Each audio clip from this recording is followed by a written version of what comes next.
وزیر خارجہ بلاول بھٹو زرداری کا بیلاروس کے وزیر خارجہ سرگئی ایلینک کے ساتھ مشترکہ پریس کانفرنس سے خطاب۔ اسلام آباد 30 مئی۔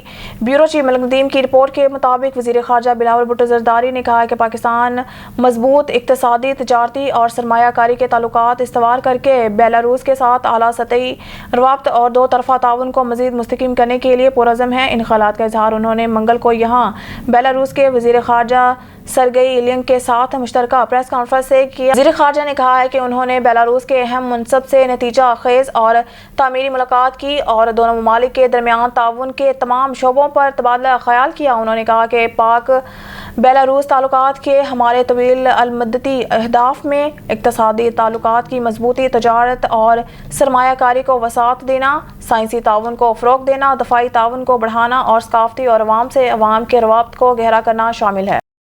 راولپنڈی سے بیورو چیف ملک ندیم کی رپورٹ کے مطابق پاکستان تحریک انصاف کے سینئر رہنما شہریار افریدی اور سینیٹر علی محمد خان کو منگل کو اڈیالہ جیل سے رہائی کے فوراً بعد دوبارہ گرفتار کر لیا گیا۔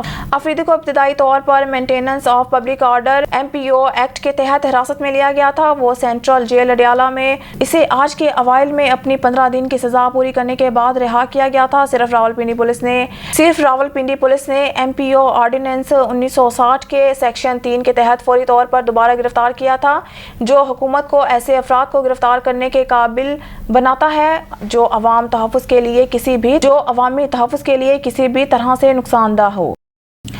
بیورو چیف ملک ندیم کی رپورٹ کے مطابق وزیر داخلہ رانا ثناء اللہ نے منگل کو کہا ہے کہ سابق وزیر اعظم اور PTI کے چیئرمین عمران خان کو 9 مئی کو ہونے والے آتش زنی کے حملوں میں ان کے مبینہ کردار پر فوجی عدالت میں مقدمے کا سامنا کرنا پڑے گا۔ ایک نجی نیوز چینل سے بات کرتے ہوئے ثناء اللہ نے عمران پر فوجی اداروں پر حملوں کی منصوبہ بندی کرنے کا الزام عائد کرتے ہوئے دعویٰ کیا کہ ان الزامات کی تصدیق کے لیے کافی ثبوت موجود ہیں۔ یہ سب دستاویزی ہیں، اس کا ثبوت ان کے ٹویٹس اور پیغامات میں ہے۔ انہوں نے کہا کہ مزید پڑھیں، جناح ہاؤس حملہ عمران سیکیورٹی خطرات کی وجہ سے JIT میں پیش نہیں ہوئے۔ القادری ٹرسٹ کرپشن کیس میں 9 مئی کو قومی احتساب بیورو نیب کے ذریعے عمران خان کی گرفتاری کے بعد ہونے والے حملے فوجی تنصیبات اور سرکاری اور نجی املاک پر حملوں سمیت ملک بھر میں پرتشدد مظاہروں کا باعث بنے۔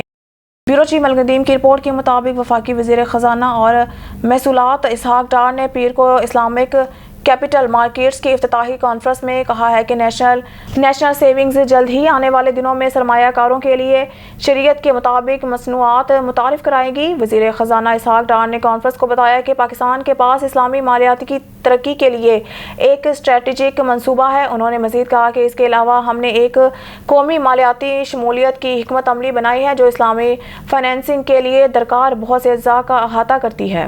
اسلام آباد۔ بیورو چیف ملک ندیم کی رپورٹ کے مطابق صدر مملکت ڈاکٹر عارف الوی نے supreme court judgment and orders کا جائزہ بل 2023 پر دستخط کر کے سپریم کورٹ کے ججوں سمیت سب کو حیران کر دیا۔